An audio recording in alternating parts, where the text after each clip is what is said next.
With the P1 ready to ride into the sunset, it's time for the Successor to carry the torch. It gets a paved way and the opportunity to push it further. Some call it evolution, but with the cutting-edge technology combined with engineering precision, we believe that the new model is much more than that. We believe that the British automaker is about to set a landmark in the segment again. But what made us believe in that? What makes it truly special?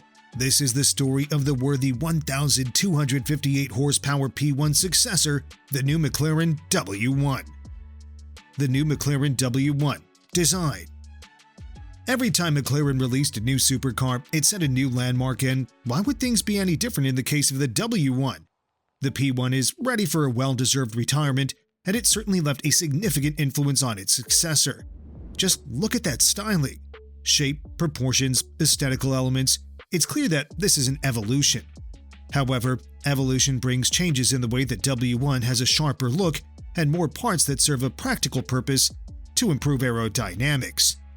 Then there are the new anhedral doors, which reveal the fancy new cabin we'll talk about in a few moments.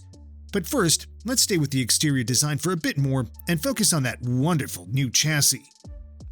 Once again, it's an evolution of the P1's design approach with the more extensive use of carbon fiber than ever. The new construction is stronger but lighter at the same time, and it's perfectly complemented by McLaren's advanced suspension system called Chassis Control 3, which offers comfort, sport, and race modes with different levels of suspension stiffness, steering response, etc. Of course, the most extreme is the race mode, which puts the car as close to the ground as possible.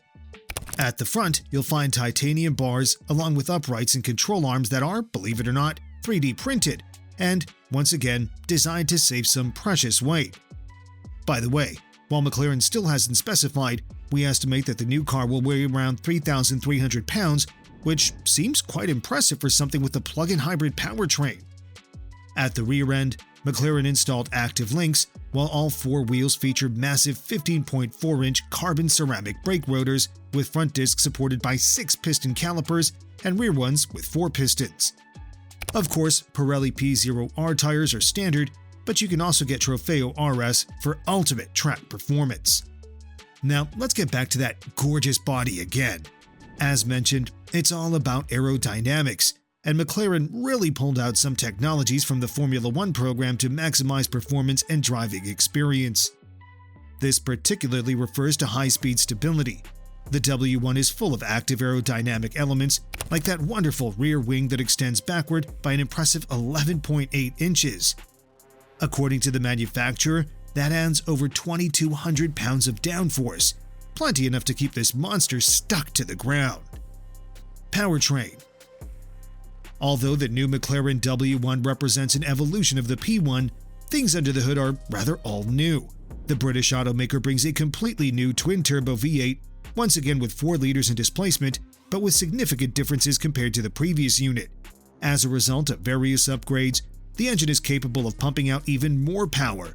In numbers, that would be 916 horsepower, but what we like the most is that, in this era of electrification, the W1 still has a high revving nature, with the redline at an amazing 9,200 RPM. And that's just one part of this setup. The other one, of course, is the electric motor, rated at 342 horsepower. So, the new combo of a new twin-turbo V8 and radial flux electric motors ensures the max output of 1,258 horsepower and 988 pound-feet of torque, enough for the title of the most powerful McLaren ever made. All that power is sent to the rear wheels only via an 8-speed dual-clutch automatic transmission backed up with an electronically controlled differential. Despite the plug-in hybrid setup, the W1 is, just like every McLaren, designed with weight savings in mind. Therefore, don't be surprised with its small 1.4 kilowatt-hour battery. The point of this system is not to ensure some EV autonomy, but rather to ensure enough juice for ultimate performance, and for that, such a small battery is plenty enough. It's compatible with the Level 2 onboard charger, so expect 80% of the battery to be full in about 20 minutes. Furthermore, McLaren took additional steps to save weight, so you may notice that some ideas have been taken from Toyota's hybrid system, such as the fact that there's no alternator or starter motor. These things are handled by the electric motor, just like in a typical Prius. Performance. So, how does this new system work in practice?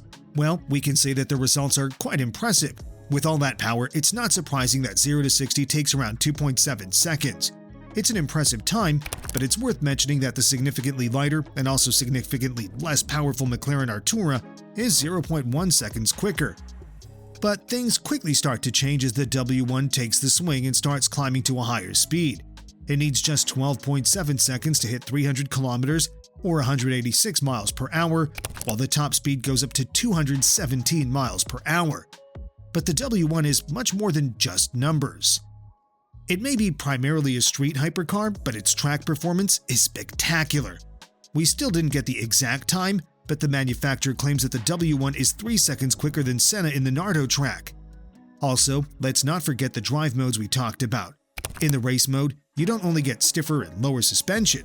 The powertrain can also be configured in 2 ways. There are 2 modes called Sprint and GP. The former is all about maximum performance, so it engages all the power of the electric motor, so we could say it's for some kind of one-lap, short-time performance.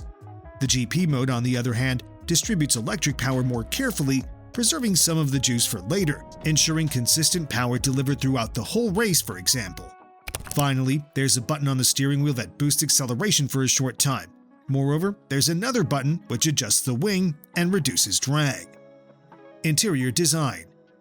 Finally, we've come to the interior section, and there you'll find a Spartan design typical for a sports car coming from the British automaker. Don't get us wrong, there's nothing to complain about, it's just the cabin looks simple and straightforward. And that's actually a good thing. Other than an 8-inch touchscreen, there aren't many things that would draw your attention from the road. Instead, everything is driver-focused and designed with performance in mind. One of the interesting details is that the seats are fixed. They don't slide nor go up and down. Instead, the steering wheel and pedals move if you want to find a perfect driving position. The reason for such a design is in small but important contribution to the overall rigidity that these seats provide. They also come with lightweight upholstery called InnoKnit, just like the rest of the interior, which can come in various colors and textures as part of the company's MSO personalization program. Of course, there are many other possibilities in terms of customization, including a choice of leather, faux leather, carbon fiber trim, and other materials.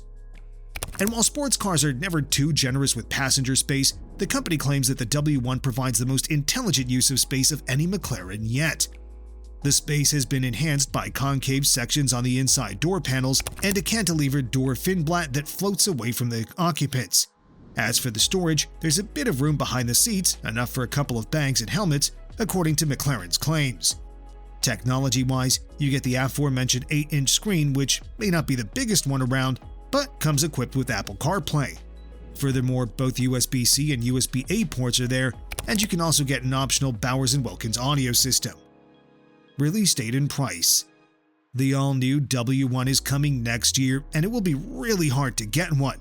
Of course, McLaren plans a limited series, this time just 399 units, and it's easy to presume that it will be offered to loyal clientele first. But even if you manage to get one, make sure to prepare a lot of money because the starting price is expected to go around $2.1 million. What do you think of the new McLaren W1? Is it a worthy successor to the legendary P1? Do you think it can set a landmark in the segment again? Let us know in the comments, and don't forget to subscribe. Thanks for watching, and see you next time.